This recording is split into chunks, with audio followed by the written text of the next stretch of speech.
The world woke up to fire, and the men who launched the attack carried secrets most people never hear about. When the Imperial Strike Force moved toward the Hawaiian Islands, it carried more than aircraft and ammunition. It carried a plan engineered with almost obsessive precision. Most people don't know this, but the Japanese Navy trained for months using full-scale wooden replicas of American battleships built on remote coastlines.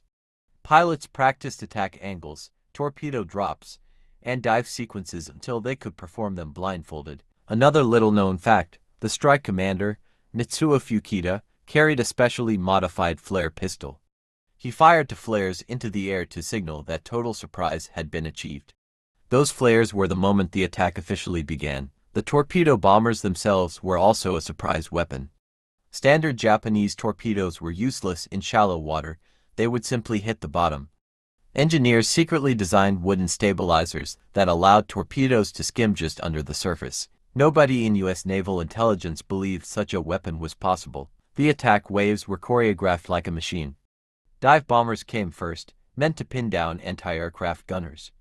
Torpedo aircraft followed, racing low across the water.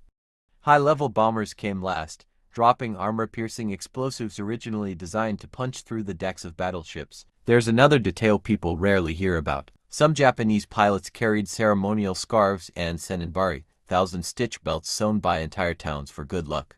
Many tucked small charms under their flight suits. For them, this mission wasn't just military, it was spiritual, and while the attack looked unstoppable, it was far from perfect. One-third of the aircraft missed their primary targets. Several bombers dropped weapons too early. A few torpedoes malfunctioned and spun in wide circles. Weather nearly delayed the first strike entirely. Yet the coordination of the attack stunned military analysts for decades. 6 carriers, nearly 300 aircraft, launched in complete radio silence, the largest carrier strike force ever assembled at that time, and none of it was detected until the planes were already overhead. After the strike, Japanese commanders believed they had delivered a blow that would cripple American resolve.